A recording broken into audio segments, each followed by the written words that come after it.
माणसं तर रोज काही ना काहीतरी चालूच आहे. शेतकऱ्यांच्या आत्महत्या किंवा आणखीन सगळ्या गोष्टी चालू आहेत. पण आमचं लक्ष भरकटून कुठे नेलं जाते? कबुतरांकडे. दुसरीकडे कुठे? कुत्र्यांकडे. म्हणजे आज मी येताना वाचलं की दिल्लीमध्ये कोर्टाने सर्वोच्च न्यायालयाने आदेश दिले की भटक्या कुत्र्यांना पकडा. मग त्याच्यावरती देशभरात तीव्र नाराजी व्यक्त झाली.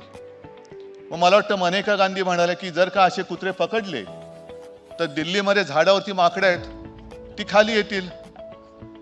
अहो ती माकडं आले आहेत, ऑलरेडी संसदेत पोहोचलेत. नेहमी उपासन नाही बोलत, तसा व्हिडिओ गेल्या वर्षी जयराम रमेशने ट्विट केलेला आहे. खुर्चीवरती माकड बसले. आता याच्या पलीकडे मी काय सांगू. पण विशेष म्हणजे आता येताना मी बातमी वाचली की आपले सरन्यायाधीश आहेत गवई साहेब, त्यांना खरंच धन्यवाद द्यायचे की देशभरातून भटक्या कुत्र्यांच्या त्या निर्णयाच्या विरोधात एक असं संतापाची लाट निर्माण झाले.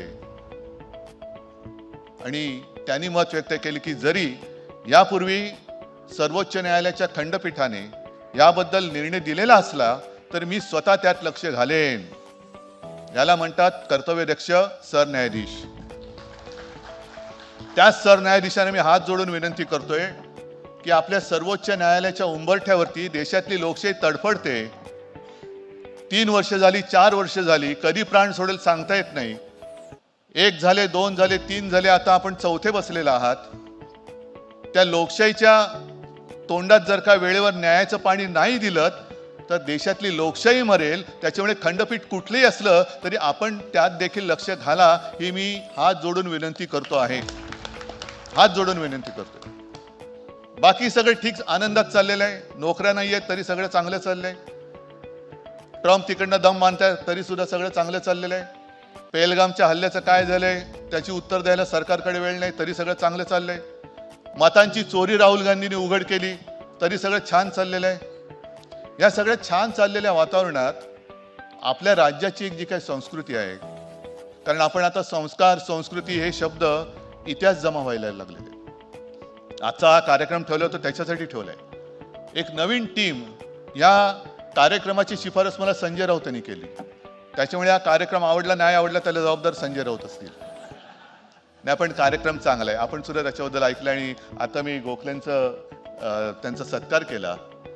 कारण आपल्याला आता विसरत चाललेलं एक एक संस्कृती पूर्वी होत्या सगळ्या गोष्टी. मग ते कडक लक्ष्मी असायची, वासुदेवाची गाणी, पोतराजाची गाणी, यल्लम्मा देवीची गाणी, भलरी गीतं, ही सगळी कोळी गीतं, कोकणातील लोकगीतं, आदिवासींची गाणी, ही सगळी आता आपल्या कानाच्या वरती पडण्याचं बंदच झालेलं आहे. आणि त्याच्यामध्ये जसं मार्मिकने जे काम केलं, व्यंगचित्राच्या माध्यमातून बाळासाहेबांनी काम केलं. व्यंगचित्र म्हणजे नुसतं ओरबाडायचं नाही, तर मिश्किलपणे मार्मिकपणे बरोबर समाजातली जी काही विकृती असेल किंवा अनिष्ट प्रथा परंपरा असेल त्याच्यावरती बोट ठेवायचं. आणि हेच काम आपल्या साधू संतांनी तेव्हा केलं. लहानपणी ते जे भारूड आत्ता आपण आतमध्ये बोलताना बोललो ना, विंचू चावला, माहितीये कोणाला? कवी कोणीच ऐकलेलं नाहीये. एकनाथांचं, म्हणजे ह्या नाही, खऱ्या एकनाथांचं, तो त्या एकनाथाचं नाही, भारूड. आणि ते शाहीर साबळे गायचे तेव्हा, विंचू चावला. आणि त्याच्यामध्ये ते शब्द आहेत काय, ते कामक्रोध विंचू चावला. म्हणजे काय की हा असा जो काही विंचू आहे, मग तो सत्तांध असेल, कोणी असेल, कोणत्याही गोष्टीची हाव वाटणं, लोभ असणं, त्यातून माणसामध्ये अहंकार येतो. आणि त्या अहंकाराने असा विंचू चावल्यासारखा वेडापिसा होतो की चुकीचे निर्णय घ्यायला लागतो. आणि मग त्याच्यावरती उतारा सुद्धा त्या एकनाथ महाराजांनी सांगितलंय की तमोगुण मागे सारा. म्हणजे अहंकार आहे ना, 56 इंचाची छाती, तिला जरा थोडी टाचणी मारा. तो गर्व तुमचा खाली येऊ द्या, नाहीतर विंचवाचं विष असं चढेल की त्याचाच तुमचा बळी जाईल. पण या सगळ्या साधू संतांच्या शिकवणी, आम्ही मगाशी जे म्हटलं वासुदेवाची गाणी, आता पूर्वी एक पिक्चर आला होता दाम करी काम, आता तो सुद्धा कोणाला माहिती नसेल.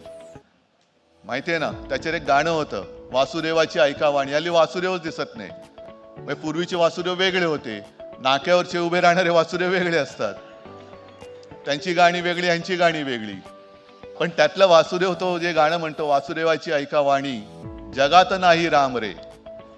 आता हे पिक्चर काढलं असतं तर जगात नाही राम म्हटल्यानंतर हे जे काही नव हिंदुत्ववादी आलेत, भोंदू हिंदुत्ववादी, त्यांनी बंदी घातली असती तिच्यावर. हा राम नाही म्हणतो, पण पुढचं वाक्य महत्वाचं आहे. तेच तर तुम्ही करताय, म्हणजे ते करतायत. दाम करी काम, दाम करी काम रे येड्या, दाम करी काम. तेच तर चाललंय. म्हणजे तोंडाने राम राम करायचं, जय श्रीराम, आणि पैसे देऊन धुमाकूळ घालायचा.